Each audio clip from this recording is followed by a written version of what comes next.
Okay, Hare Krishna. இப்போ நம்மளுக்கு எத்தனை ஸ்லோகங்கள் அத்தியாயம் 1ல இருக்கு பகவத்கீதை அத்தியாயம் 1ல அப்படின்னா 46 ஸ்லோகங்கள் இருக்கு. நம்ம இது வரைக்கும் ஒரு வகுப்புல 4 ஸ்லோகங்களும் இன்னொரு வகுப்புல 5வது ஸ்லோகத்திலிருந்து 11 வரைக்கும் பார்த்துருக்கோம்.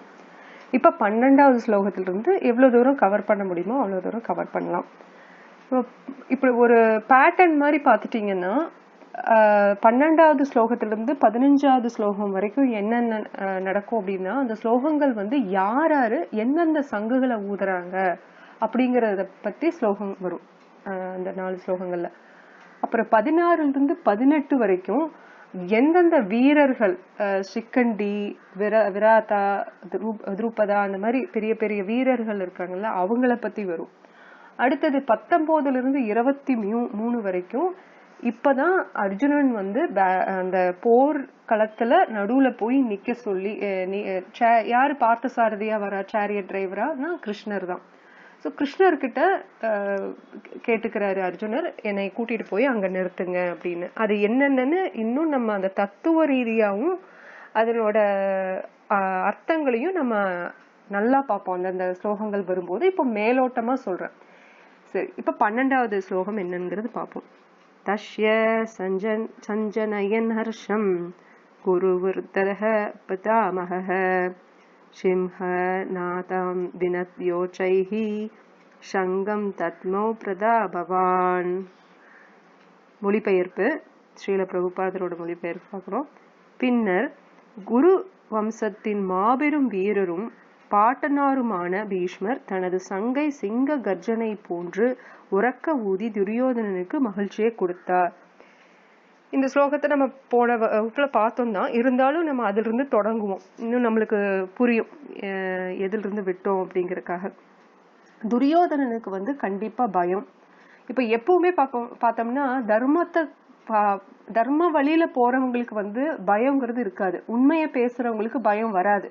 இந்த பொய் பேசும்போது, அதர்ம வழியில நடக்கும் போதோ, அநீதியா செயல்களை செய்யும் போதுதான் அந்த நம்மளுக்குள்ள இருக்கிற பதட்டம், பயம், எங்க தோத்து போயிருமோ, எங்க மாட்டிக்குவோமோ அப்படிங்கிற பயம் எல்லாம் வர ஆரம்பிக்கும். இது இயற்கையான ஒரு விஷயம். ஏன்னா ஆத்மாங்கிறது என்ன, நம்ம எல்லாருமே ஆத்மாதான்.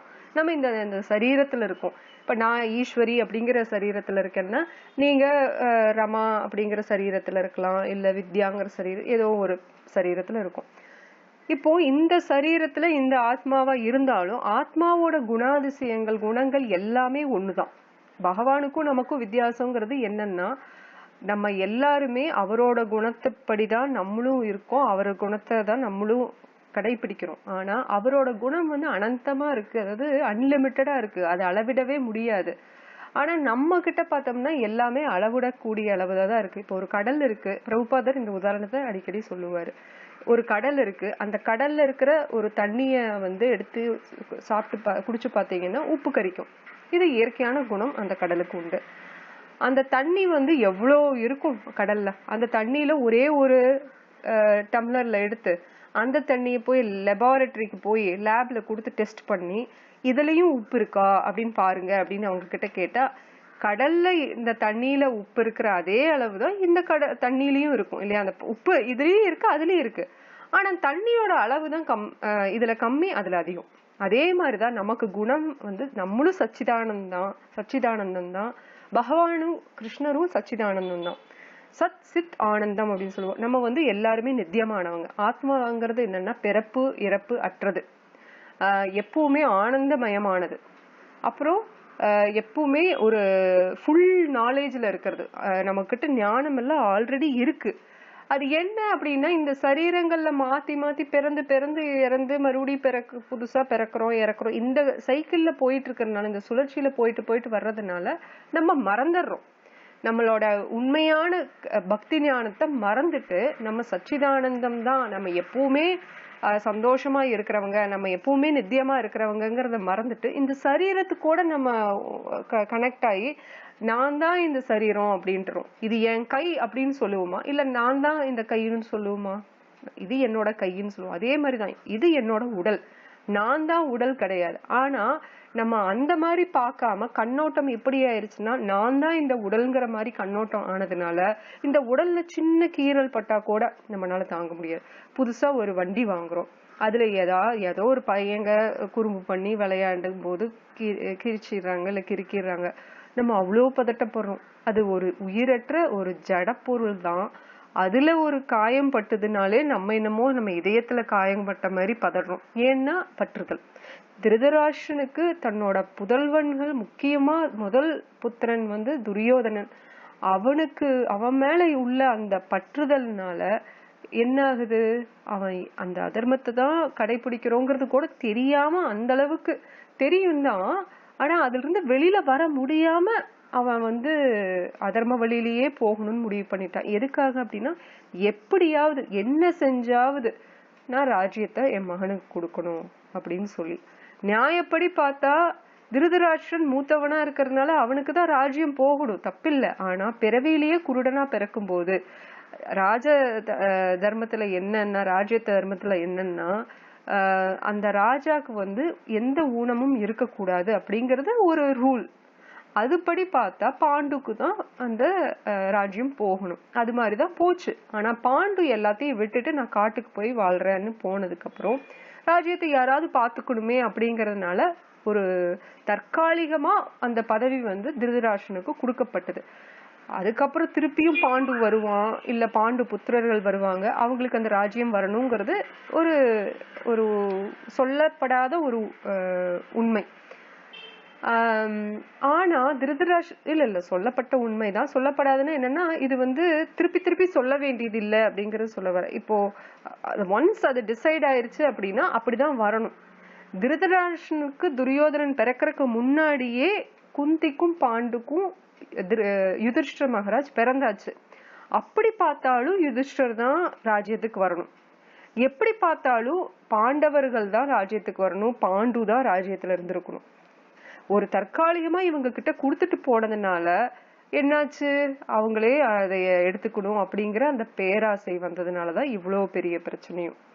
இப்ப துரியோதனனுக்கு போன ஸ்லோகங்கள்ல பார்த்தோம் இல்லையா, அவனுக்கு பயம். திருதராஷ்டிரனோட பயத்துலதான் பகவத்கீதையே ஆரம்பிக்குது. சஞ்சயன் கிட்ட, சஞ்சயன்கிறது அவனோட பர்சனல் அசிஸ்டன்ட் சஞ்சயன், அவங்கிட்ட கேக்குறான் என்ன நடக்குதுன்னு.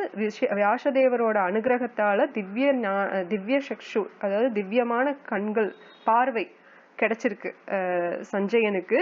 அதை பார்த்து என்ன நடக்குது போர்ல அப்படின்னு இப்போ திருதராஷ்டிரனுக்கு எல்லாத்தையும் சொல்லிட்டு வருது சஞ்சயன். சஞ்சயன் மூலியமா திருதராஷ்டிரன் கேக்குறான், நம்மளும் கேக்குறோம். இதை எழுதி வச்சது யாரு பகவத்கீதைன்னா வியாசதேவர். அவர் மகாபாரத் எழுதினும் போது பகுதியில வர்றது, அதுல ஒரு பகுதியா வர்றது பகவத்கீதையும். இதுல 700 ஸ்லோகங்கள் தான் இருக்கு. இப்போ இதுல வந்து என்னன்னா, துரியோதனனுக்கு நான் அந்த 4 ஸ்லோகங்களுக்கு அப்புறம் 5ஆவதுல இருந்து 11ஆவது வரைக்கும் பார்த்தோம்னா ஒரே பயம். அதுல வந்து பயத்தை மறைக்கிறதுக்காக துரியோதனன் என்னென்னமோ சொல்றான். ஆச்சாரியர் துரோணாச்சாரியர்கிட்ட அணுகி எப்படி பண்ணும், நீங்க பாசத்துல பாண்டவர்களுக்கு உற்றாதீங்கிறத வந்து சுத்தி வளைச்சு சொல்றான். நேரடியா சொல்றதுக்கு அவனுக்கு தைரியம் இல்ல. பீஷ்ம பிதாமகர்கிட்ட, பாட்டனார் பீஷ்மர்கிட்ட பேசுறதுக்கும் அவனுக்கு தைரியம் இல்லை. ஏன்னா இவங்கெல்லாம் தர்மவாதிகள். ஆனா சூழ்நிலை காரணமா அதர்மவாதிகள் கூட கூட்டணியில இருக்கிறாங்க, பீஷ்மர் ஆகட்டும் துரோணாச்சாரியர் ஆகட்டும். சரி, இப்ப 12ஆவது ஸ்லோகத்துல என்ன சொல்றாங்க அப்படின்னா, குரு வம்சத்துல இருக்கிற அந்த மாபெரும் வீரரான பாட்டனார் பீஷ்மர் இருக்காரு இல்லையா, இப்ப அவரோட சங்க வந்து முழங்குறார். எதுக்கு அப்படின்னா 2 விஷயத்துக்காக அப்படின்னு ஆச்சாரியர்கள் சொல்றாங்க. ஸ்ரீல பிரபுபாதர் என்ன சொல்றாரு அப்படின்னு பார்த்தோம்னா, நீ மகிழ்ச்சி, அதனோட உண்மையான மொழிபெயர்ப்பு வந்து மகிழ்ச்சி ஊட்டுறதுக்காக அப்படிங்கிறது டைரக்டான விஷயம். ஏன்னா நம்ம ஆச்சாரியர்கள் மூலயமா தான் நம்ம ஒவ்வொரு விஷயத்தையும் ஆழமா கத்துக்க முடியும். மேலோட்டமா மொழிபெயர்ப்பு அப்படின்னு பார்த்துட்டோம்னா அந்த சமஸ்கிருதத்துக்கு உண்டான அர்த்தத்தை மட்டும் போட்டுக்கிட்டோம்னா ஒரு அர்த்தம் வரும், இல்லைன்னு சொல்லல. ஆனா அதனோட ஆழமான தத்துவம் என்ன, அதுல பக்தி தத்துவம் என்ன அப்படிங்கறதையெல்லாம் நம்ம அனலைஸ் பண்ணி விசாரம் பண்ணி பார்த்தோம்னா நம்மளுக்கு இன்னும் அர்த்தம் அதிகமா கிடைக்கும், மனசுலயும் ஆழமா பதியும். அதுக்கு நம்மளுக்கு உதவி செய்யறது, நம்மளை வழிகாட்டுறது அப்படின்னா அது ஆச்சாரியர்கள் மூலியமா தான் நடக்கும் இல்லையா. இப்போ இதுல என்ன சொல்றாங்கன்னா, துரியோதனனுக்கு பதட்டம், பயம். அவனை சந்தோஷப்படுத்துறதுக்காக பீஷ்மர் வந்து முழங்குறாருன்னு சொன்னாலும் சில இடங்கள்ல ஆச்சாரியர்கள் என்ன சொல்றாங்கன்னா, அவனை வந்து போதும், இதுக்கு மேல பேசாத, உன்னோட வாயை வந்து மூடிக்கோ, இதுக்கு மேல நம்ம வந்து போருக்கு போலாம், ஏன்னா உனக்கு வெற்றி கிடைக்க போறது இல்ல அப்படிங்கறத சொல்ற மாதிரி ஆச்சாரியர்கள் சொல்றாங்க. அதனால பீஷ்மர் சங்கம் முழங்குறாரு. இப்போ அவர் சங்கம் முழங்கினதுக்கு அப்புறம் என்ன நடக்குது அப்படிங்கறது பார்ப்போம். 13வது ஸ்லோகம். ததஹ சங்காஷ்ச பேர்யஷ்ச பனவானஹ கோமுகாஹ சஹ சைவாப்யன்யந்த சப்தஸ்து முலோபவத். இதனோட அர்த்தம், அதன் பின் சங்குகள், மத்தளங்கள், முரசுகள், கொம்புகள், தாரைகள் என அனைத்தும் ஒரே சமயத்தில் முழங்க அப்பேரொளி மிகவும் பயங்கரமாக இருந்தது. இப்ப கல்யாண வீட்டுக்கு போறோம், ஒரே மங்கள வாத்தியமா இருக்கும், சுபமங்கள வாத்தியமா இருக்கும். சகல வாத்தியங்களும் வாசிக்கும் போது தாலி கட்டுவாங்க இல்லையா? அதே மாதிரி இந்த இடத்துல சகல வாத்தியங்கள், அதாவது வாத்தியங்கள்லாம் இந்த இடத்துல என்னன்னா சங்கு, மத்தளம், முரசு அந்த மாதிரி வாத்தியங்கள்லாம், போருக்கு உண்டான வாத்தியங்கள் எல்லாம் வாசிக்கிறாங்க. கல்யாண வீட்டுல சுபமங்கள வாத்தியங்கள் வாசிக்கும் போது நமக்கு எப்படி இருக்கும்? ஒரே சந்தோஷமா இருக்கும் இல்லையா? ஒரு மகிழ்ச்சி. இப்ப புது தம்பதிகள் வந்து கல்யாணம் ஆக போறாங்க, பெண் வீட்டாருக்கு, மாப்பிள்ளை வீட்டாருக்கு, கூட வந்த உறவினர்கள், நண்பர்கள் எல்லாத்துக்கும் ரொம்ப மகிழ்ச்சியா தான் இருக்கும். ஒரு இயற்கையான விஷயம். அதே மாதிரி போர்க்களத்துல இந்த மாதிரி முழக்கம் வரும்போது, சத்தங்கள் வரும்போது, எதிரிகளுக்கு பயங்கரமான எதிரிகள் யாரு? அதர்மத்தை ஃபாலோ பண்றவங்க தான் பயங்கரமான எதிரிகள் நமக்கு. அது நம்மளோட மனசே தான் முக்காவாசி நேரங்கள்ல இந்த கலியுகத்துல இருக்கிறதுனால நம்ம மனசே தான் நம்மளுக்கு மோஸ்ட் ஆஃப் த டைம் நம்மளுக்கு எதிரியா இருக்கும் இல்லையா? அப்ப இந்த இடத்துல பயத்தை உண்டாக்குதான் இல்லையா? அது பயங்கரமா இருக்கு. ஆனா யாருக்கு பயத்தை உண்டாக்குதுன்னா பாண்டவர்களுக்கா இல்ல கௌரவர்களுக்கான? கௌரவர்களுக்கு தான் இல்லையா? ஏன்னா கௌரவர்கள் தான் அநியாய செயல்கள் செஞ்சுட்டு வராங்க. ஸ்லோகம் 14. ததஹ ஸ்வேதைர் ஹயர் யுக்தே மஹதி ஷந்தனே சிதிதௌ மாதவஹ பாண்டவஸ்சைவ திவ்யௌ ஷங்கௌ பிரதத் மதுஹு. மறுதரப்பில் வெள்ளை குதிரைகள் பூட்டிய மிகச்சிறந்த ரதத்தில் அமர்ந்திருந்த பகவான் கிருஷ்ணரும் அர்ஜுனனும் தங்களது தெய்வீக சங்குகளை முழங்கினர். இப்ப இதுல இருந்து என்ன சொல்றாங்க அப்படின்னா, நமக்கு தெரியுது, ஒரு வெள்ளை குதிரைகள் இருக்கிற அந்த தேர்ல அர்ஜுனனும் கிருஷ்ணனும் உட்கார்ந்துருக்காங்க. இப்ப அவங்க சங்கம் முழங்க போறாங்க அப்படின்னு. இப்போ பீஷ்மரால சங்கு முழங்கியாச்சு. ஆனா அத நீங்க கம்பேர் பண்ணும்போது கிருஷ்ணரோட சங்காகட்டும் அர்ஜுனனோட சங்காகட்டும் திவ்யமானது. மத்தவங்களோட சங்கு திவ்யமானது கிடையாது. பக்தனோட சங்கு, பகவானோட சங்கு இல்லையா? பகவான் பக்தன், அவங்களோட சங்குதான் திவ்யமானது. ஏன்னா அங்க பக்தி இருக்கிற இடம் தான் திவ்யம் இருக்குதுன்னு அர்த்தம் இல்லையா? நம்ம வந்து மங்களம்ங்கிறது ஒரு விஷயம், நல்ல விஷயமா இருந்தாலும் மங்களம் எப்ப இருக்கும் ஆட்டோமேட்டிக்கா அப்படின்னா, எங்க பக்தி இருக்குதோ அங்க மங்களம் எப்பவுமே நிரந்தரமா இருக்கும். இத பிரபுபாதர் என்ன சொல்லுவாருன்னா, நம்ம வந்து மக்கள் என்ன பண்ணுவாங்க, முக்கியமா இந்தியால பார்த்தோம்னா, இல்ல இந்தியர்கள், இந்திய வம்சத்தை சார்ந்தவர்கள், அது எந்த நாட்டுல இருந்தாலும் சரி, அவங்க வந்து மகாலட்சுமிய கும்பிடுறது வழக்கம். எதுக்கு?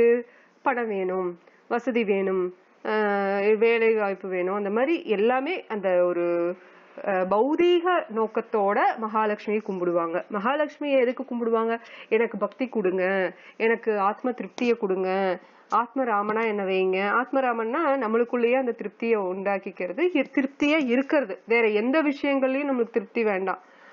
ராமம்னா ஆனந்தம் தரக்கூடிய விஷயம். ஆத்மராமம்னா நம்மளோட ஆத்மா நம்மளே நமக்கு திருப்தி கொடுத்துக்கிறது, வெளியில இருந்து எதிர்பார்க்காம. அது எப்படி கிடைக்கும்னா, நம்ம பரமாத்மா கூட நம்ம உறவை வந்து நல்லா புதுப்பிக்க வேண்டியதில்லை. எப்பவுமே நிரந்தரமா நித்தியமா இருக்கிற உறவு தான் நமக்கும் பரமாத்மாக்கும். பரமாத்மா தான் ஹிருதி சன்னி விஸ்தக. இது இருதயத்துல எல்லாத்துக்கிட்டையும் சர்வஸ்ய ஞானம் ஹிருதி சன்னி விஸ்தகன்னு சொல்றாரு. எல்லாத்துக்கிட்டையும் இதயத்துல இருக்கிறதா சொல்றாரு இல்லையா கிருஷ்ண பகவான் பரமாத்மாவா? அதனால நம்ம ஒன்னும் வேற எங்கேயும் போக வேண்டாம், யாரை தேடியும் போக வேண்டியதில்லை. எந்த உறவு வேணும்னாலும் சுகிருதம் சர்வபூத்தானம், எல்லாத்துக்கும் நான் வந்து உண்மையான நலன் விரும்பி ஃப்ரெண்டு அப்படின்னு சொல்லி கிருஷ்ணர் சொல்றாரு 5வது அத்தியாயத்துல 27வது ஸ்லோகத்துல. அதனால நம்ம எங்கேயும் போக வேண்டியதில்லை. ஆனா பக்தி இருக்கிற இடத்துலதான் திவ்யம் இருக்கும். லக்ஷ்மி வந்து நம்ம வந்து பணத்துக்காக நம்ம வேண்டுறோம். ஆனா நாராயணனை கும்பிட்டா மனைவிமார் என்ன பண்ணுவாங்க, பதி இருக்கிற இடத்துலதான் பத்தினி இருப்பாங்க இல்லையா? அப்ப பகவான நீங்க கும்பிட்டு பகவான் கூட வச்சுக்கிட்டா மகாலட்சுமி கூட தன்னால வந்துட போறாங்க இல்லையா? இதுக்கு தனியா ஏன் மகாலட்சுமி கூப்பிடணும்? அப்படியே மகாலட்சுமி நீங்க கூப்பிட்டு அவங்க வந்தாலும் ஒரு இடத்துல இருப்பாங்களா? மகாலட்சுமி சஞ்சல அப்படிம்பாங்க. சஞ்சலம்னா ஒரு இடத்துல இருக்க மாட்டாங்க, ரெஸ்ட்லெஸ் அப்படிம்பாங்க ஆங்கிலத்துல. அதாவது நிலையற்ற தன்மை. இப்ப நம்மளே பாக்குறோம், நம்ம கிட்ட இன்னைக்கு இருக்கிற 100 ரூபாய் அந்த 100 ரூபாய் இன்னொருத்தர்கிட்ட இருக்கும் நாளைக்கு இல்லையா? அதனால லக்ஷ்மிங்கிறது நிரந்தரமா ஒருத்தர்கிட்ட இருக்காதான், அது சுழற்சியில போய்கிட்டே இருக்கும். ஆனா நாராயணன் எங்க இருக்காங்களோ அங்க மகாலட்சுமி குடியிருப்பா. இன்னொரு விஷயம், நம்ம பௌதீகமா இந்த இத பார்த்தோம்னா, இப்ப சில பக்தர்கள் ஏன் ஏழையாவே இருக்காங்கன்னா அவங்க அதுல திருப்தி கொள்றாங்க. அப்ப அவங்களுக்கு வந்து பணம் வேணும்னு கேட்டா அவன் பக்தன் கிடையாது. பணம் இருக்கிறத வச்சு அவன் பக்தி பண்றவன் தான் பக்தன். பணத்தை பேஸ் பண்ணியே பக்தி கிடையாது. ஆனாலும் நம்மளோட வாழ்க்கைய வந்து நம்ம நார்மலா வாழ்றதுக்கு பணம் வேணும், இல்லைன்னு சொல்லல. அதுக்கு பகவான் கொடுப்பாரு. யோகக்ஷேம வகாமியகம் அனன்யசிந்த யந்தோமாம் ஏனாக பரியுபாசத்தை சோ தேஷாம் நித்யாபியுக்தானாம் யோகக்ஷேம வகாமியகம்னு பகவான் சொல்றாரு. உனக்கு தேவையானதை நான் கொடுப்பேன், உனக்கு இருக்கிறத நான் பாதுகாப்பேன்னு சொல்றேன். அதனால நம்மளுக்கு அதை பத்தி கவலை இல்லை. என்ன இருக்கு என்ன இல்லைங்கிறத நம்ம யோசிக்காம பக்தி இருக்கான்னு மட்டும் யோசிச்சா போதும். இப்ப அர்ஜுனனும் கிருஷ்ணரும் அந்த பாஞ்சஜன்யம் அப்படிங்கிற அந்த சங்கையும் இவரு முழங்குறாரு இல்லையா, தேவதத்தம் அப்படிங்கிற சங்கையும் முழங்குறாங்க இல்லையா, அது 15வது ஸ்லோகத்துல பார்ப்போம். அது திவ்யமான சங்கு. பீஷ்மர் இது வந்து திவ்யமான சங்கு கிடையாது அப்படிங்கறது நம்ம பாக்குறோம். 15வது ஸ்லோகம். பாஞ்சஜன்யம் ரிஷிகேஷோ தேவதத்தம் தனஞ்சயः பௌண்ட்ரம் தத்மௌ மகாசங்கம் பீமகர்மா விருகோதரः. இப்போ நம்ம வந்து பாண்டவர்கள்ல வந்து யார் யார் இருக்காங்கன்னு நமக்கு தெரியும். யுதிஷ்டன், பீமன், அர்ஜுனன், நகுலன், சகாதேவன் இருக்காங்க. இதுல இந்த இடத்துல அர்ஜுனன் வந்து முழங்குற சங்கு வந்து தனஞ்சயன், தேவதத்தம். தனஞ்சயன்கிறது அர்ஜுனன். ஏன் தனஞ்சயம்னா தனத்தை வந்து ஜெயிச்சு கொண்டு வந்தவன் தான் தனஞ்சயன். யாருக்கு? யுதிஷ்ட மகாராஜ் வந்து ராஜசூய யக்யா பண்றதுக்கு தங்கம் வந்து பத்தல, அவங்கள அவ்வளோ தங்கத்தை போட்டு செய்வாங்க. அப்போ அந்த யாகம் பண்ணுவாங்க. அப்ப அதுல நிறைய தங்கம் போடுறதுக்கு அந்த தங்கம் பத்தாதனால இவன் போய் சண்டை போட்டு யக்ஷர்களோட சண்டை போட்டு அந்த தங்கத்தை கொண்டு வந்து கொடுப்பான். அப்ப அதனால இவனுக்கு வந்து தனஞ்சயன்னு பேரு. பாஞ்சஜன்யம் ரிஷிகேஷோ, பகவானோட சங்குக்கு பேரு பாஞ்சஜன்யம் சொல்றோம் இல்லையா? ரிஷிகேஷன்னா என்னன்னா புலன்களை கட்டுப்படுத்துபவர், புலன்களுக்கு அதிபதி.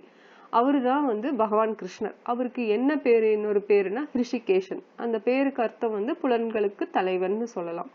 இப்ப நம்மளோட புலன்களை எல்லாம் பாக்குறோம், கேக்குறோம், ஒன்னு விரும்புறோம், இது எல்லாமே புலன்கள் தானே இல்லையா? விரும்புறது, சாப்பிடுறது, இதெல்லாமே விரும்பி ஒன்னு சாப்பிடுறது, அந்த மாதிரி. இப்போ ஐம்புலன்களையும் கட்டுப்படுத்துறது, மனத்தையும் கட்டுப்படுத்துறது யாரு அப்படின்னா நம்ம பரமாத்மாவா, நம்மளோட இருக்கிற பரமாத்மாவா இருக்கிற இந்த சிரோதக்ஷாய விஷ்ணு கிருஷ்ண பரமாத்மா தான். இப்ப அத புலன்களை கட்டுப்படுத்துறதுக்கு உதவியா இல்ல அந்த அருளை, அந்த கருணையை கொடுக்கறது பகவான் கிருஷ்ணர். நம்ம வந்து முடிவு பண்ணணும் முதல்ல, புலன்களை கட்டுப்படுத்துறதுக்கு உதவி செய் பகவானேன். ஏன்னா நம்ம வந்து விரதம் இருக்கிற நாள்லதான் பசி அதிகமா இருக்கும். இல்ல எதை சாப்பிடக்கூடாதுன்னு சொல்றாங்களோ நியமத்துல எல்லாம் அததான் நம்ம சாப்பிடணும்னு தோணும். அதுக்கப்புறம் நம்ம எதை பண்ணக்கூடாது அப்படின்னு சொல்றாங்களோ அதை தான் பண்ணணும்னு தோணும். இதுக்கெல்லாம் காரணம் என்னன்னா நம்மளோட மனம் வந்து நம்மளோட கட்டுப்பாட்டுல இல்லை. கிருஷ்ணர் பகவத்கீதையில சொல்லுவாரு, நமக்கு வந்து நண்பனும் மனம்தான், நம்மளோட எதிரியும் மனம்தான். ஆனா எதிரியா இருக்கிற மனத்தை நண்பனா ஆக்கணும்னா அதுக்கு வந்து நம்ம வந்து பிராக்டிஸ் ட்ரைனிங் கொடுக்கணும், நம்மளுக்கு பயிற்சி கொடுக்கணும். அந்த மனத்துக்கு எப்படி பயிற்சி கொடுக்கறது? இந்த மாதிரி பகவத்கீதையை கேட்கணும், ஸ்ரீமத் பாகவதத்தை கேட்கணும், அந்த சாதுக்களோட சங்கம் வச்சுக்கணும் தொடர்ந்து. இது வந்து எப்பாவது ஒரு வருஷத்துக்கு ஒருக்கா நான் போய் பகவத்கீதை கேட்டுட்டு வந்தேன், இல்ல பாகவதம் சப்தாகம் கேட்டுட்டு வந்தேன்னா அதுலயும் இருக்கு, அதுலயும் நம்மளுக்கு கண்டிப்பா பக்தி ஞானம் வருது, இல்லைன்னு சொல்லல. ஆனா நம்ம தினசரி கேக்குறது எப்படி, அனுதினம் கேக்குறது எப்படி, நித்தியமும் சததம் கீர்த்த எந்தோமாம் கீர்த்தன்ய சதாஹரி, சதா அதை பத்தி கேட்கறது எப்படி, பகவானை பத்தி ஹரிகதைய எப்பாவது கேக்குறது எப்படி, இல்லையா? அதனால நம்ம எப்பவும் கேட்டோம்னா தான் நம்மளோட புலன்கள் வந்து கட்டுப்பாட்டுக்குள்ள வரும். அதுக்கு அதிபதியான பகவான் ரிஷிகேஷன், இல்லையா? ஒரு முறை வந்து அம்பரிஷி மகாராஜ், அவரோட புகழ் வந்து பகவதத்துல வரும். அவரு எப்பேற்பட்ட பக்தர் அப்படின்னா தன்னோட புலன்கள் எல்லாத்தையுமே பகவானோட சேவையில ஈடுபடுத்துவாரு. இப்ப இதுதான் நம்மளுக்கு உண்டான ட்ரைனிங். எப்படி நம்ம கட்டுப்படுத்துறது அப்படிங்கிற பயிற்சி வந்து இந்த மாதிரி பக்தர்கள் பண்றத வந்து நம்ம கேட்கும் போது, பகவத புராணங்கள்ல வர்றப்போ அதை பத்தி கேட்கும் போதுதான் நமக்கும் தெரியும், ஓ புலன்களை நம்ம இந்த மாதிரி உபயோகப்படுத்தலாமா அப்படிங்கிறது. சில பேத்துக்கு ஏற்கனவே தெரிஞ்சிருக்கலாம், சில பேத்துக்கு இந்த மாதிரி கேட்கும் போதுதான் தெரியும். அம்பரீஷ் மகாராஜ் வந்து ஒரு சிறந்த பக்தர். அவரோட புலன்கள் எல்லாத்தையுமே பகவானோட சேவையில ஈடுபடுத்தினாரு. எப்படின்னா அவரோட கண்களை வந்து பகவானோட விக்கிரகத்தை பார்த்து அனுபவிக்கிறதுக்காக, கைகளை வந்து பகவானை கைகூப்பி கும்பிடுறதுக்காகவும், அவருக்கு மலர்களை பறிச்சு ஆஃபர் பண்றதுக்காகவும், அதுக்கப்புறம் கைகளை மற்றும் மேலும் பக்தர்களை தழுவதற்காகவும், கால்கள் வந்து கோயிலுக்கு போறதுக்காகவும், அதுக்கப்புறம் கைகளை வந்து இதுக்காகவும் உபயோகப்படுத்துவார், கூட்டுறதுக்கு, கோயிலை வந்து கூட்டி சுத்தப்படுத்துறதுக்கு, நாக்கை வந்து பகவானை பத்தி பேசுறதுக்காகவும், பகவானோட பிரசாதத்தை சாப்பிட்றதுக்காகவும், காதை வந்து பகவானை பத்தி கேட்கறதுக்காகவும், மூக்கை வந்து பகவானுக்கு துளசி படைக்கப்பட்ட அர்ப்பணம் செய்யப்பட்ட அந்த துளசியை வந்து முகர்ந்து பார்க்கறதுக்காகவும், மலர்களை வந்து பகவானுக்கு அர்ப்பணிக்கப்பட்ட மலர்களை மாலைகளை முகர்ந்து பார்க்கறதுக்காகவும் இதுக்காக பயன்படுத்துவாராம். அப்போ ஒரு முறை அவர் வந்து ஏகாதசி விரதம் இருக்கும்போது அது முடிக்கிற நேரம் வந்தாச்சு, துவாதசி வந்தாச்சு அடுத்த நாள். அப்ப துர்வாச முனி எப்பவுமே அவர் எதுக்கு ரொம்ப பரிச்சயப்பட்டவர்னா கோவம் உடனே வந்துரும், முன்கோபி. ஏதாவது ஒண்ணு தவறு பண்ணமா என்னன்னு கூட விசாரிக்காம உடனே கோவப்பட்டுருவாரு, அந்த மாதிரி ஆள் அவரு. அவரு வந்து ரொம்ப சக்தி வாய்ந்த முனிதான், இல்லைன்னு சொல்ல. ஏன்னா நம்ம குந்திக்கே அவரு வந்து குந்தி நல்லா உபசரிச்சதுனால ஒரு முறை குந்தி மகாராணிக்கு வந்து ஆசீர்வாதம் பண்ணுவாரு, இந்த மந்திரத்தை சொல்லி. இந்த தேவர்கள் கிட்ட இந்த மாதிரி வாயு தேவராகட்டும், இல்ல இந்திரன் ஆகட்டும், சூரியன் ஆகட்டும், அந்த மாதிரி இவரு யாரு சூரியன் கிட்ட கேட்டுதான் கர்ணன் வருவா, அப்படி இந்திரன் கிட்ட கேட்ட அர்ஜுனன், தர்மராஜன் யுதிஷ்டர் வருவா, அப்படி. அந்த மாதிரி அந்த ட்வின் பிரதர்ஸ் நகுலா சகாதேவன் வந்து அஸ்வினி குமாராஸ் கிட்ட அந்த மாதிரின்னு சொல்லிட்டு மந்திரம் கொடுத்திருப்பாரு. இப்போ ஒரு நிமிஷம் இருங்க.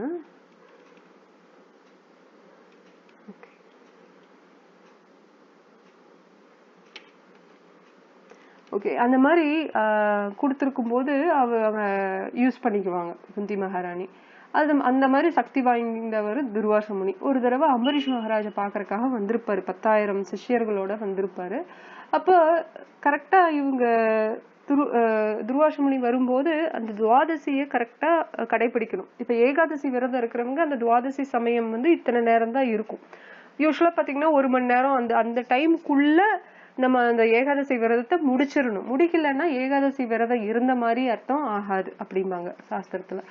அதனால இவரு விரதம் முடிக்கிறதுக்கு ரெடி ஆகுறாரு. அதுக்குள்ள இவர் வந்து நான் இங்க விருந்து சாப்பிட வந்திருக்கேன் அப்படின்னு சொல்லவும், இவரே விருந்து இருந்து சாப்பிட்டு போகணும்னே உடனே ஓகே நான் வர்றேன், குளிச்சுட்டு வந்துடுறேன்னு போவாரு. அந்த சமயத்துல என்ன ஆகும்னா டைம் போயிட்டே இருக்கும். அந்த விரதத்தை முடிக்க டைமுக்குள்ள முடிக்கலன்னா தான் அது செல்லாதே.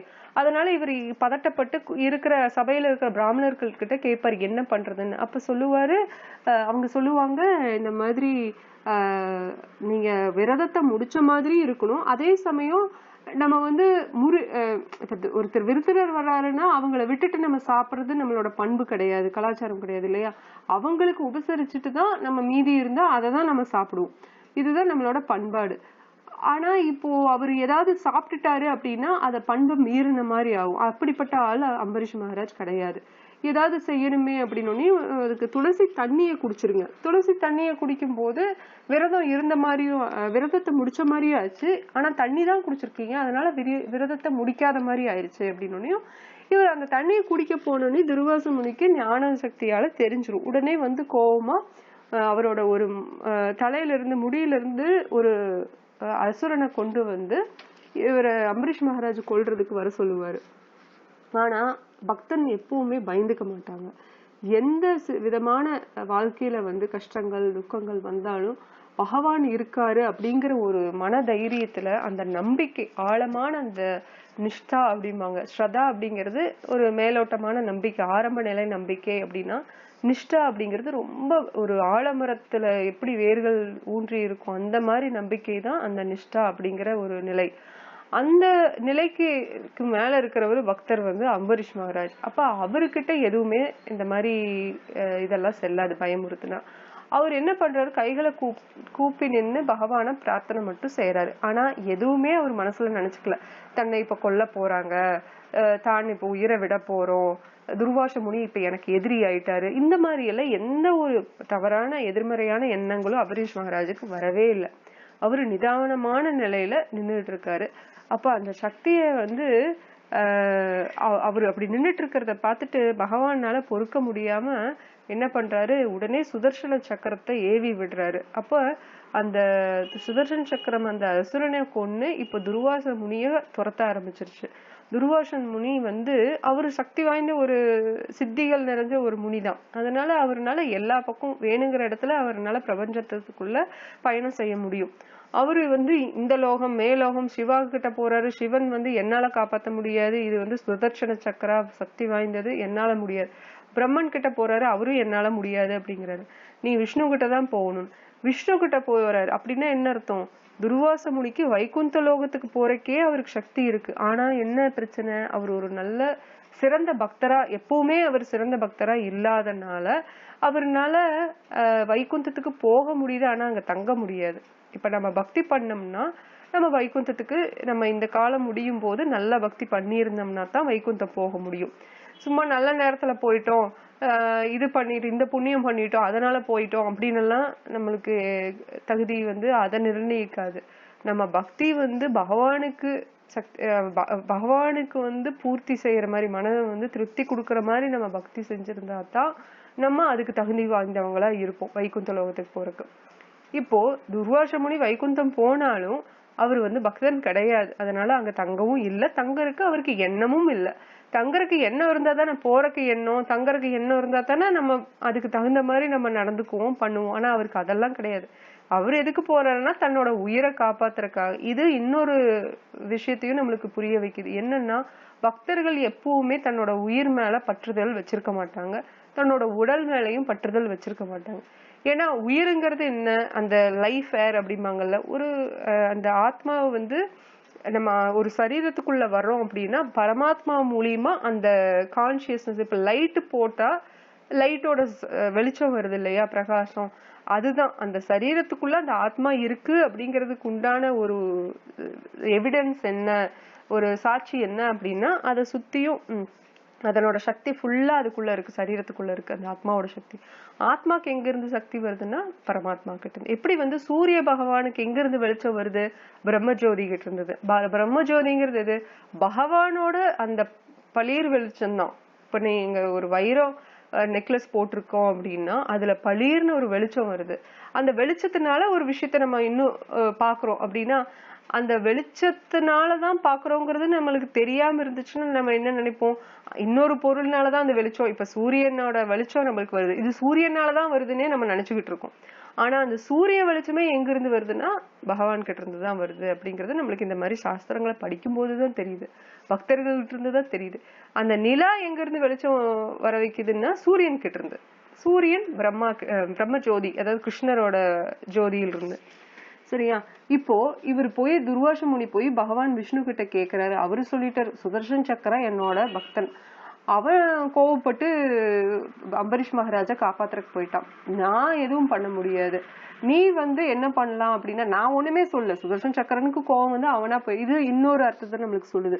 ஒரு பகவான் பக்தருக்கு ஏதாவது ஒரு தீயதை யாராவது செய்யறாங்க, இல்ல அவங்கள அபிஷ்டவா அபச்சாரமா பேசுறாங்க அப்படின்னா நம்ம கோவப்படுறதுல தப்பு இல்லை. ஆனா நம்மள பேசுனாங்கன்னா நம்ம கோவப்படக்கூடாது. நம்மள பேசுனா நம்ம போய் சரி பரவாயில்ல அப்படின்னு கேட்டுட்டு போகணும். ஏதோ நான் பண்ண பாவகர்மாக்கு இது ஒரு பிராயச்சித்தமா இருக்கட்டும், நான் யாரையோ எங்கேயோ திட்டி இருப்பேன் போல, அதனால எனக்கு இப்ப திட்டு விழுகுது அப்படின்னு சொல்லி நம்ம பொறுத்துட்டு போகணுமா. இதே ஒரு பக்தனை யாராவது சத்தம் போட்டா நம்ம பொறுத்துட்டு இருக்க கூடாது, அதை போய் தட்டி கேட்கணுமா. நியாயமானதா இருந்தாலும் அத நம்ம தட்டி கேட்கணுமா. இப்போ இன்னொன்னு, இப்போ இவர் போய் சுதர்சன சக்கரத்தாழ்வார் போய் கேக்குறார், தட்டி கேட்கறதுக்காக தான் போறாரு. இப்ப விஷ்ணுவும் கை விரிச்சிட்டாரு, என்னால ஒண்ணும் பண்ண முடியாது, ஆனா நான் வேணா ஒரு ஐடியா கொடுக்குறேன், நீ போய் அம்பரீஷ் மகாராஜ் கால்ல விழுந்து மன்னிப்பு கேட்டு அவர் உன்னை மன்னிச்சு விட்டா என்னோட சுதர்சன் சக்கரம் திரும்பி எங்கிட்டயே அமைதியா வந்துடும். உடனே துர்வாச முனி திருப்பியும் பூலோகத்துக்கு வந்து அம்பரீஷ் மகாராஜ் அரண்மனைக்கு போய் அவரோட காலில் விழுந்து நமஸ்காரம் பண்ணி, இதெல்லாம் சுத்திட்டு வரக்கு எவ்வளவு நாள் ஆச்சுன்னு நினைக்கிறீங்க? 1 வருஷம்.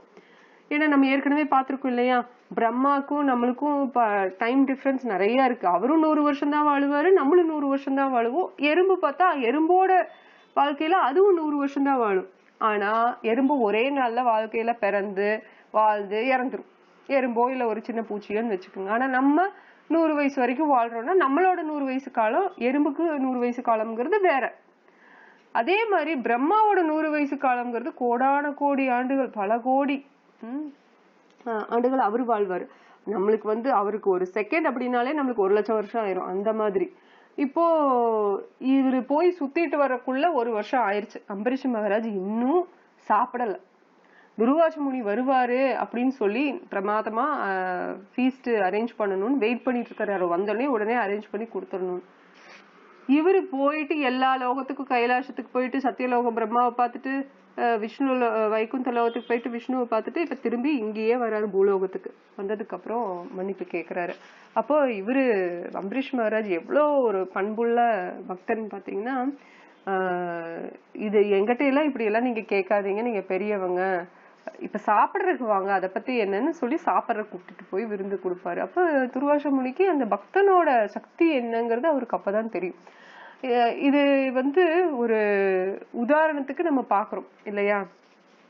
இப்ப இந்த ஸ்லோகத்துக்கு திருப்பி வந்தோம்னா, இந்த ரிஷிகேஷன் எப்படி வந்து அம்பரீஷ் மகாராஜோட புலன்களை அவர் கட்டுப்படுத்தி இருந்ததுனாலதான் அவர் வந்து கோவப்படல, சாப்பாடு வேணும்னு நாக்கு ருசி பத்தி யோசிக்கல, பண்பா பொறுமையா துர்வாச முனி வரட்டும், நம்மளுக்கு விருந்தோம்பல் செய்யறதுக்கு நம்மளால பண்ண முடியாம போயிடுச்சு, அதுக்குள்ள அவர் போயிட்டாரே, அவர் வர்ற வரைக்கும் நம்ம சாப்பிட வேண்டாம்னு அவ்வளவு நாள் காத்துட்டு இருப்பாராம் விரதம் இருந்தே.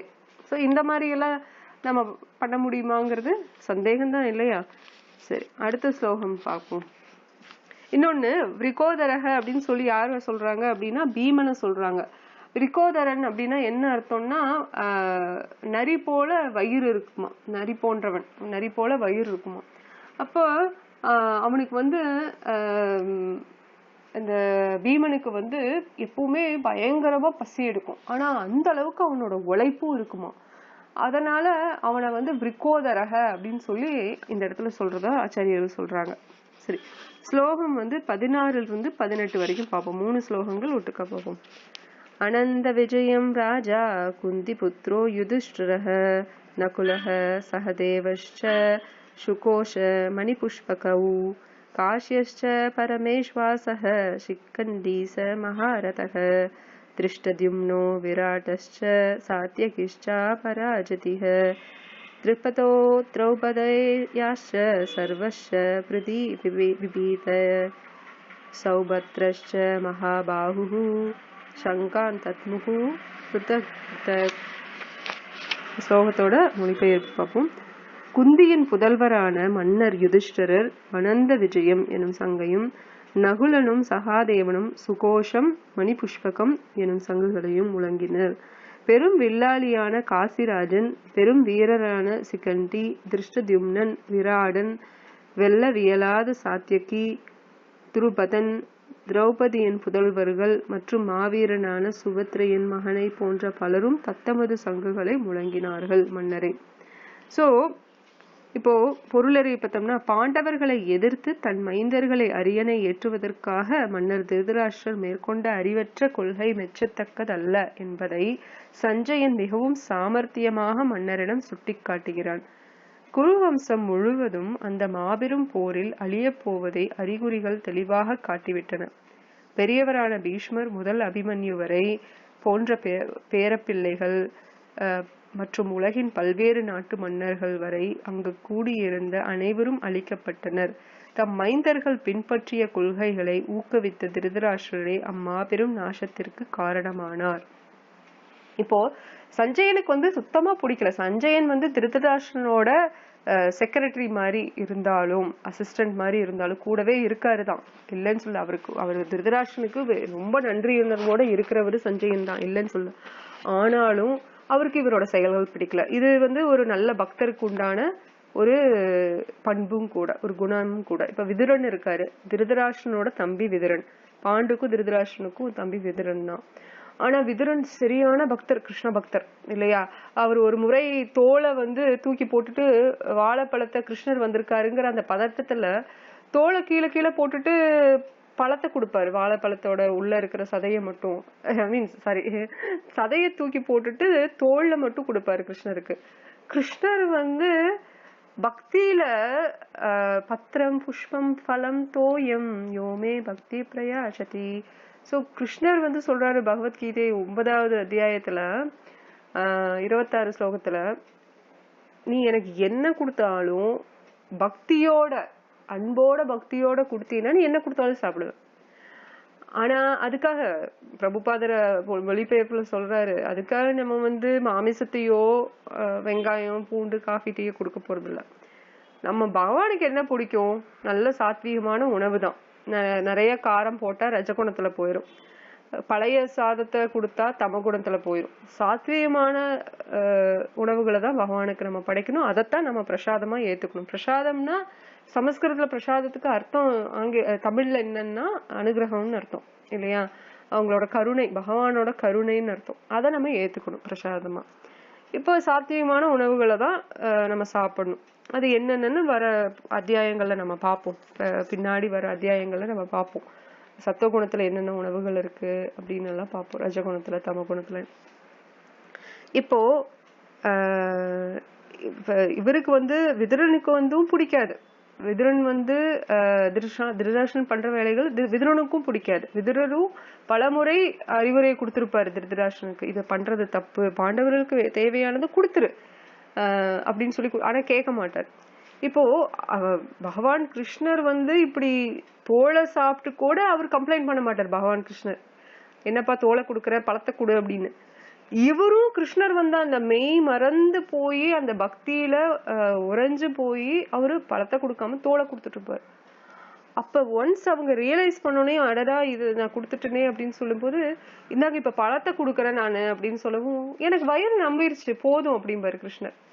அப்போ கிருஷ்ணருக்கு பிரச்சனை வயிற்று பசியோ காசு பிரச்சனையோ கிருஷ்ணருக்கு கிடையாது. நம்ம நினைக்கிறோம் இன்னைக்கு நான் 1000 ரூபாய் போட்டுட்டேன், நான் பெரிய அளவுக்கு நான் தானம் பண்ணிட்டேன் பகவானுக்கு அப்படின்னு. யாரு காசை யாரு தானம் பண்றது?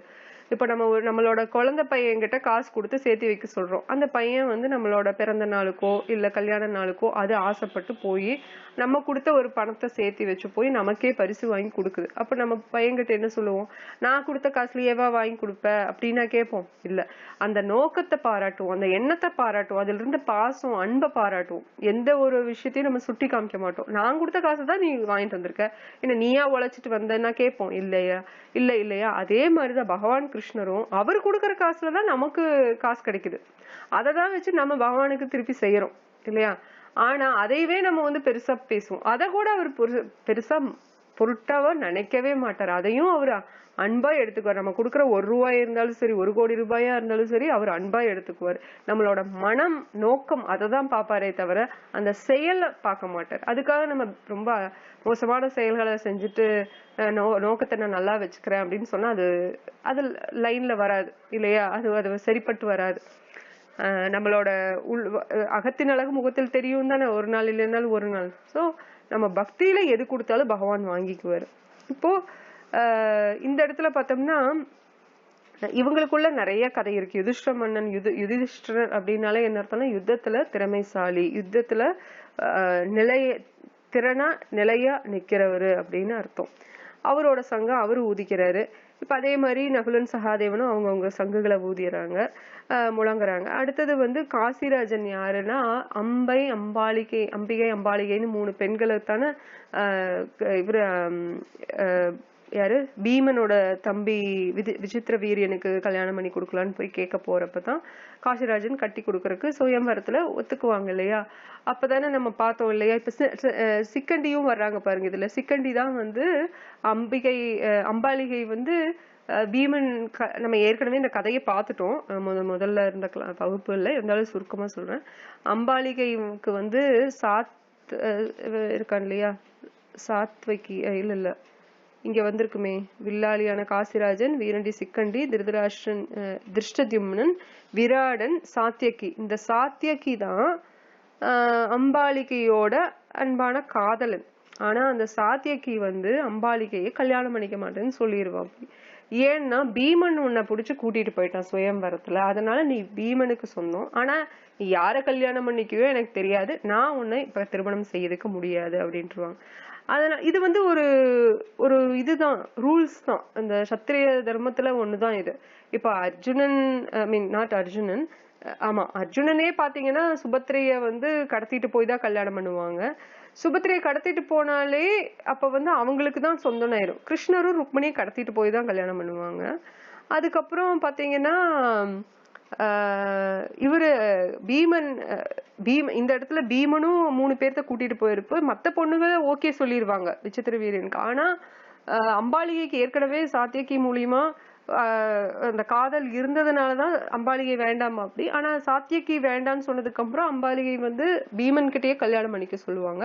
ஆனா பீமன் தான் சத்தியம் எடுத்திருக்காங்களே, அந்த சங்கல்பம் எடுத்ததுனால வாழ்க்கை பூரா நான் பிரம்மச்சாரியா தான் இருப்பேன், எப்படிமா உன்னை கல்யாணம் பண்ணிக்கிறது, நீ எங்க வேணா போய்க்கலான்னு சொல்லவும் அதை வந்து அது ரொம்ப தவறான நோக்கத்துல பார்த்து புரிஞ்சுக்க முடியாம கோவப்பட்டு போய் ஹிமாலயத்துல போய் தவம் இருக்கும்போது முருகப்பெருமாள் மாலையை கொடுத்து, இந்த மாலையை போட்டுட்டு நீ யார கொல்லணும்னு நினைச்சாலும் அவங்க உங்க கையால இறப்பாங்க அப்படின்னோனையும் வந்து முயற்சி செய்ய பார்க்கும்போது இவங்க பெண் உருவத்துல இருக்கிறதுனால அது நடக்காது. அதனால என்ன பண்ணுவாங்க, மத்த அரசர்கள் கிட்ட போய் கேட்கும்போது அவங்க யாருமே பீமனை எதிர்க்கிற அளவுக்கு அவங்களுக்கு சக்தி இல்லை, தைரியமும் இல்லை. ஏன்னா அந்த மாலை வேலை செய்யாட்டி என்ன பண்றது, அவங்களோட உயிர் போயிடும். அதனால அவங்க அது விரும்பல. அப்ப இவ என்ன பண்ணுவா அம்பாலிகை, ஈஸ்வரர்கிட்ட போய் சிவன் பெருமாள் கிட்ட போய் தவம் செய்யும் போது அவங்க நீ இந்த பெண் உருவத்துல இருக்கிறதுனாலையும் இந்த ஜென்மத்துல உன்னால கொல்ல முடியாது பீமனை, நீ மறுபடியும் ஒரு பிறவி எடுத்து வா அப்படின்னு சொல்லவும் அப்பதான் வந்து துருபதனோட அரண்மனையிலேயே வந்து பிறந்து, ஆனா மறுபடியும் பெண்ணாதான் பிறப்பாங்க. ஆனா அந்த துமுரு அப்படிங்கிற கந்தர்வர்கிட்ட போய் அந்த சமயம் வரும்போது துமுருங்கிற கந்தர்வர்கிட்ட போய் என்னோட பெண்மையை நீ எடுத்துட்டு உன்னோட ஆண்மையை எனக்கு கொடுத்துரு, ஸோ நாம 2 பேரும் டிரான்ஸ்ஜெண்டர், அந்த டிரான்ஸ்ஃபர்மேஷன், அந்த இது ஜெண்டர் சேஞ்ச் பண்ணிக்குவோம் அப்படின்னு சொல்லிட்டு சிக்கண்டி பெண்ணா இருந்தவ ஆணாவும் துமுரு வந்து ஆணா இருந்தவன் பெண்ணாவும் மாறிக்குவாங்க. துமுரு உங்களுக்கு ஞாபகம் இருக்கா, நம்ம ராமாயணம் பார்த்தோம்ல கதை, அந்த கந்தர்வன் தானே வந்து போய் அசுரனா பிறந்து அப்சராக்கோட தவறா நடக்க முயற்சி செய்யும் போது குபேரனால சபிக்கப்பட்டு பூமியில வந்து பிறந்து அசுரனா. அப்போ ராம லக்ஷ்மண் சீதையை தேடி போகும்போது காட்டுல இப்ப இவங்க வருவாங்க, அந்த துமுருங்கிற அந்த அசுரன் வருவான். துமுருங்கிற அந்த கந்தர்வன் அசுரன் ரூபத்துல இருப்பான். அப்ப வந்து அவன் தான் இது கொடுப்பான் அட்ரஸ், நீ பம்பை நதி கிட்ட போய் சுக்ரீவனை பாரு, அவன் மூலியமா உனக்கு கண்டிப்பா அவன்கிட்ட வானர சேனை இருக்கு, அவங்க மூலியமா உனக்கு சீதையை தேடி கண்டுபிடிச்சு கொடுப்பாங்க அப்படின்னு சொல்லிட்டுதான் அவன் திருப்பி கந்தர்வ லோகத்துக்கு போவான் இல்லையா. அந்த கதை துமுரு வந்து ராமாயணத்துல வரும். இப்ப இந்த துமுரு தான் இந்த இடத்துல பெண் மாறிடுறது. இப்ப சிக்கண்டி என்னாச்சு, பெண்ணா பிறந்து ஆணா மாறியாச்சு இல்லையா. இப்ப ஏன்னா ஆணா இருந்தா தானே இது பண்ண முடியும் அப்படின்னு. ஆனா சாகும்போது அம்பாலிகை திருதராஷ்டிரன் துருபதனோட அரண்மனையில அந்த மாலை இவரு பெருமாள் ஆறுமுக பெருமாள் முருகப்பெருமாள் கொடுத்த மாலைய அங்க மாட்டி வச்சுட்டு போய் திருப்பியும் சிக்கண்டியா வந்ததுக்கு அப்புறம் அந்த மாலை எடுத்து போட்டுட்டு தான் இங்க போருக்கு வருவாங்க. எதுக்கு அப்படின்னா பீமனை கொல்றக்கு. இப்ப கிருஷ்ணரோட லீலை இதுல வருது. ஏன்னா பீமன் வந்து இச்ச மிருத்யுவா வரம் இருக்கிறதுனால, அவருக்கு அந்த ஆசீர்வாதம் இருக்கிறதுனால அவர் இஷ்டப்பட்ட நேரத்துலதான் அவர் இறப்பாரு.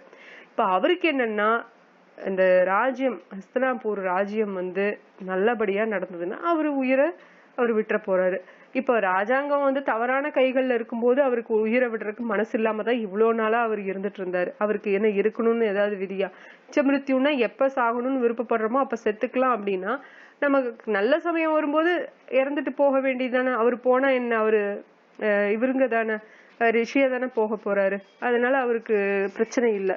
அப்படி இருந்தாலும் இவங்க ராஜ்யம் நல்லா இருக்கணும் அப்படிங்கிற அவரு ரொம்ப அந்த சுயநலமற்ற எண்ணங்கள்னால அவரு இருந்துட்டு இருப்பாரு.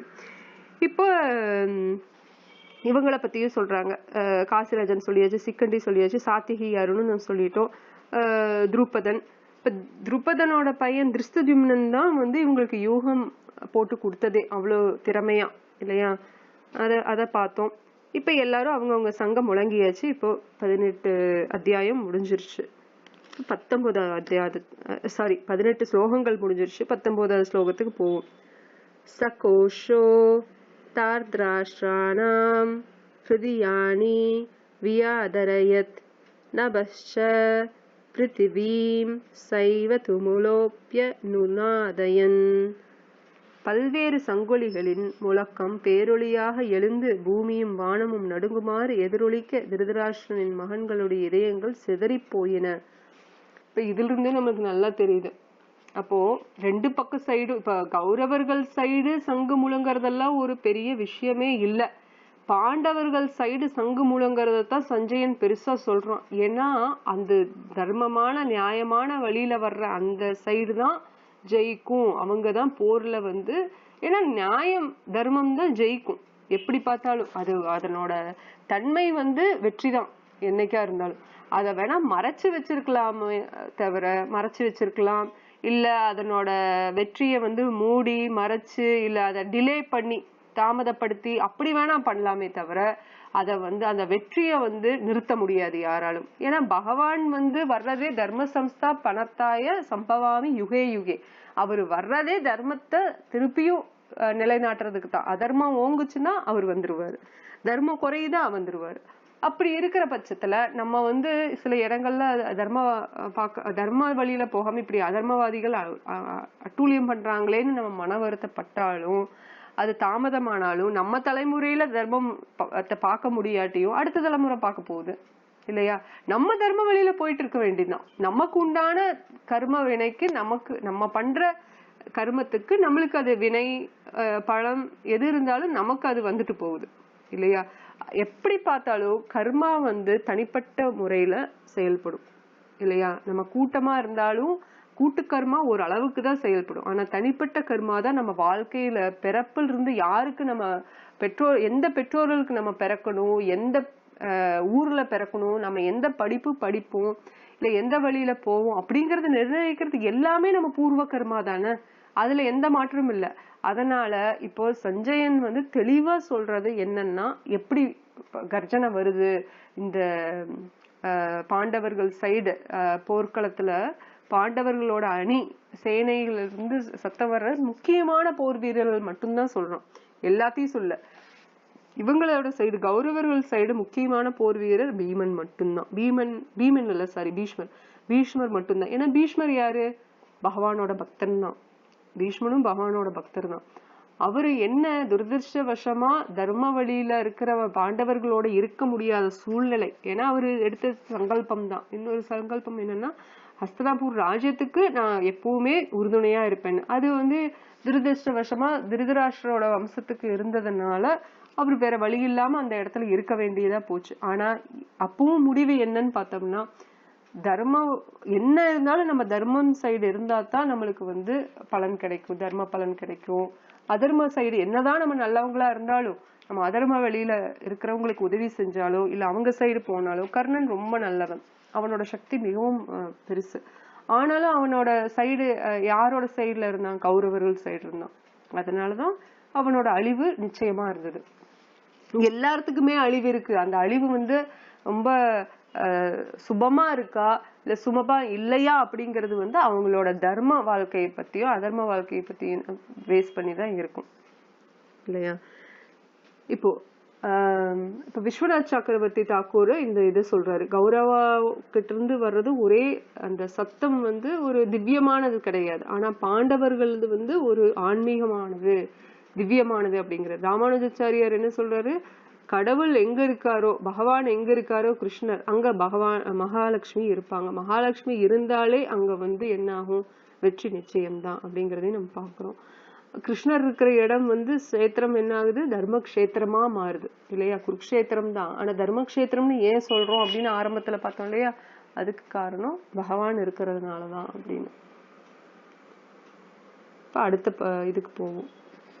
இப்ப திருதராஷ்டிரனோட பசங்களோட இதயம் எல்லாம் அப்படியே பதறுது இல்லையா.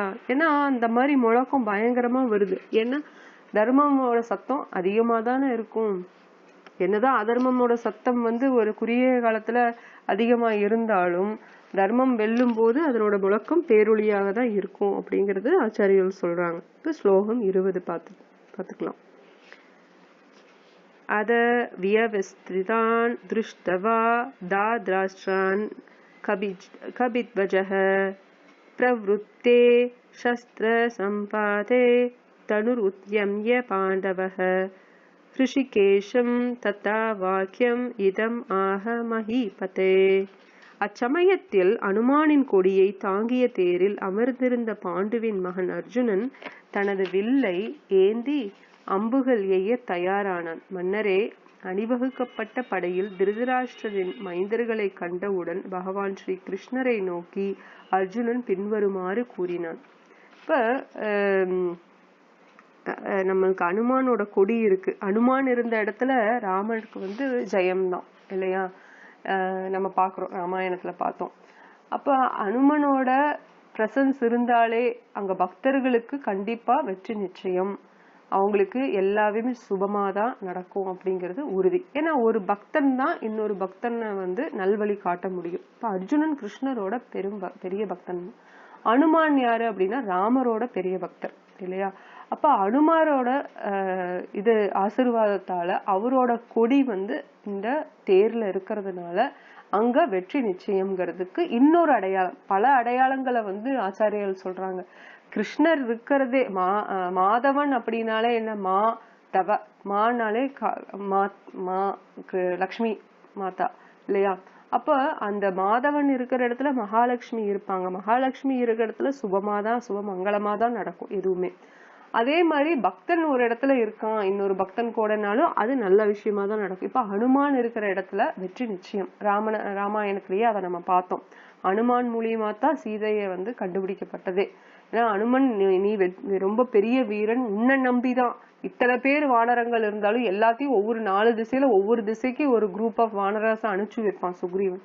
ஆனா அனுமனை பார்த்துதான் சொல்லுவான், இத்தனை பேர் இருந்தாலும் நான் உண்மையிலதான் நம்பிக்கை அதிகமா வச்சிருக்கேன். ஏன்னா நீதான் அதிக சக்தி வாய்ந்தவன், பக்தியுடையவன், அதனால நீ சீதையை கண்டுபிடிப்ப, யாரு கண்டுபிடிக்காட்டி நீ சீதையை கண்டுபிடிச்சிட்டு வருவ அப்படிங்கறதுல நான் நம்புறேன்னு சுக்ரீவன் சொல்லுவோம். அதேதான் ராமனும் சொல்லுவார், ஆமா நானும் அதை நம்புறேன் அப்படின்னு சொல்லி அனுமான் அனுப்பிச்சு வைப்பாங்க. அப்ப இங்க அனுமான் இருக்கிறதுனாலயும் அங்க வீழ்ச்சிக்கு வாய்ப்பே கிடையாது அப்படிங்கறத நம்ம பாக்குறோம்.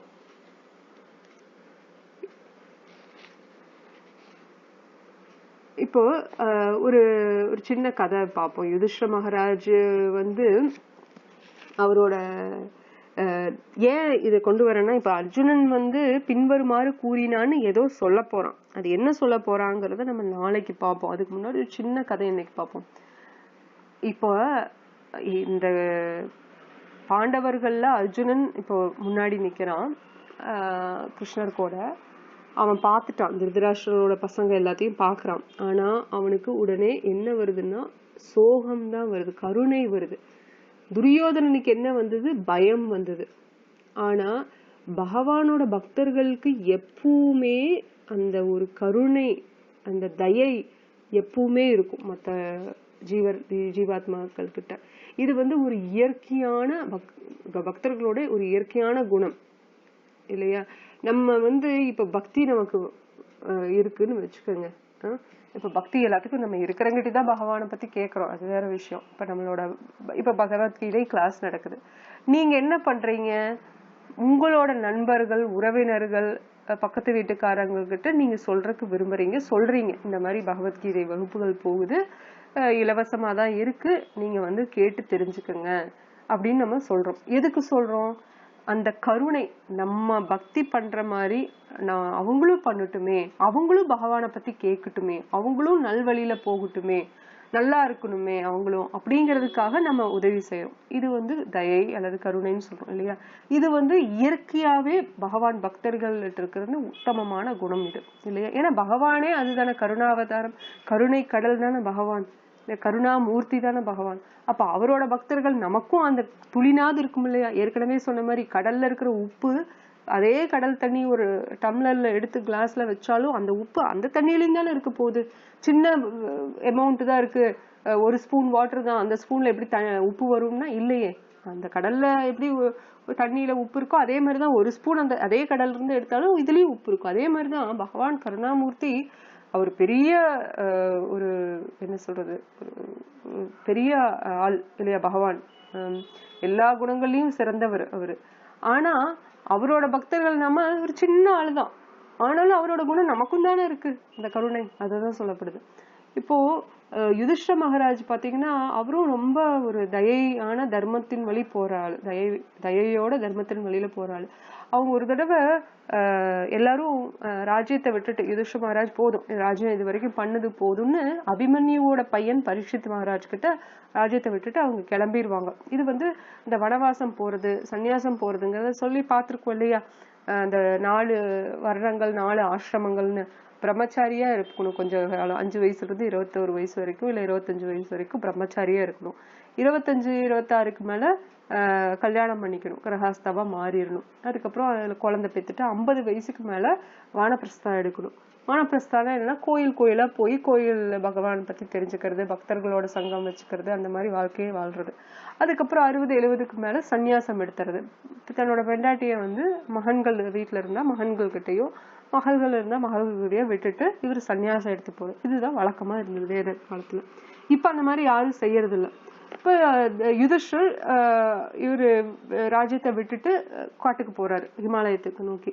அப்ப கூடவே மத்த பாண்டவர்களும் போயிடுறாங்க. அப்ப எல்லாரும் ஒருத்தரா அவங்கவுங்களோட டெஸ்டினேஷன் வந்து போயிடுறாங்க, மறைஞ்சிடுறாங்க.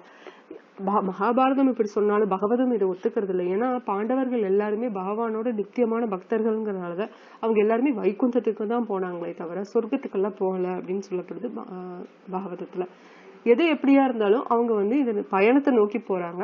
அந்த சமயத்துல யுதிஷ்ட மகாராஜுக்கு வந்து ஒரு நாய் கூடவே வருது. அப்ப நாய் சொல்லுது, எனக்கு நீங்க போயிட்டு இருக்கீங்க, நீங்க இப்ப போய் உங்க கரை சேர்ந்துருவீங்க, ஆனா என்னால முடியாது, எனக்கு என் மேல இருக்கிற கிருமிகள் வந்து என்ன ரொம்ப தொல்லை பண்ணுது, அதை விடுவிச்சிட்டீங்கன்னா நான் சந்தோஷமா நான் போவேன், அடுத்த வேலையை பார்க்க போவேன். அப்ப கிருமிகளை நிவர்த்தி செய்ய போகும்போது கிருமிகள் சொல்லுது, என்ன கொல்றாதீங்க, ஏன்னா இந்த நாய் மேல இருக்கிற குப்பைகளை வச்சு சாப்பிட்டுதான் நான் உயிர் வாழ்ந்துட்டு இருக்கேன், எங்களை தள்ளி விட்டீங்கன்னா நாங்க இறந்துருவோம்னு. அந்த தர்மத்தை எப்பவுமே பாக்குற யுதிஷ்ட மகாராஜ் தர்ம ஞானி, அவர் என்ன பண்றாருன்னா கிருமிகளை தூக்கி தன் உடல்ல போட்டுட்டு, இதே மாதிரி ஒரு கதை நம்ம சைத்தன்ய சரிதாமிரதத்திலயும் வரும். ஒரு சிறந்த பக்தர், அவருக்கு வந்து கை கால்ல வந்து இந்த லெப்ரசின்னு சொல்லிட்டு அந்த ஒரு நோய் வந்திருக்கும். அப்ப அந்த கை கால்ல எல்லாம் கிருமிகள் இருக்கும் இல்லையா, புண்ணா வந்திருக்கும் இல்லையா, அந்த சமயத்துல புழுவெல்லாம் இருக்கும் அதுல. ஆனா அவர் ஒரு சிறந்த பக்தர், அவருக்கு இவ்வளவு வழியில துடிச்சுதான் ஒரு ஓரத்துல உட்கார்ந்து இருப்பாரு. ஆனா அந்த புழுக்கள் கீழே விழுந்துரும், சில புழுக்கள் கீழே விழுகும்ல. அப்ப வந்து அந்த புழுக்களுக்கு வந்து இந்த உணவு, இந்த புண்ணுல இருந்து வர்ற உணவு தான் அந்த அந்த புழுக்களுக்கு வந்து சக்தி, அதை வச்சுதான் அது வாழ முடியும். அது கீழே விழுகிறதுனால இவர் அந்த புழுக்களை தூக்கி திருப்பியும் அவரோட சதையில, அந்த ஸ்கின் மேல, தோல் மேல போட்டுக்குவாரு, அந்த புண்ணுல. அப்ப அதுக்கு திருப்பியும் கன்டினியூ பண்ணிட்டோம் அதனோட வாழ்க்கையன்னு. ஆனா அது புண்ணுல வந்து கடிக்கும் போதுதான் அதுக்கு அந்த சத்தை எடுக்குது, அந்த புண்ணுல இருக்கிற விஷயங்களை. அப்ப அந்த இது வலிக்கத்தானே செய்யும். ஆனாலும் அந்த பக்தர் அப்படி ஒரு உத்தமமா இந்த மாதிரி காரியத்தை இதுதான் யுதிஷ்டரும் பண்ணோன்னையும் அவர் வந்து அந்த கிருமியும் அந்த நாயும் வேற யாரும் இல்ல, தர்மராஜும் இந்திராவும் தான் அப்படின்னு சொல்லி வந்து அவருக்கு ஆசீர்வாதம் பண்ணுவாங்களாம். ஸோ அது வந்து யுதிஷ்டிர மகாராஜோட பெருமையும் நம்ம இதுல பாக்குறோம். சரியா? நம்ம இதோட இந்த கதையெல்லாம் முடிச்சுட்டு பகவத்கீதையோட அடுத்த ஸ்லோகங்கள் நம்ம பார்ப்போம். 21, 22 நம்ம நாளைக்கு பார்ப்போம். ஏதாவது கேள்விகள் இருக்கா? ஹரே கிருஷ்ணா.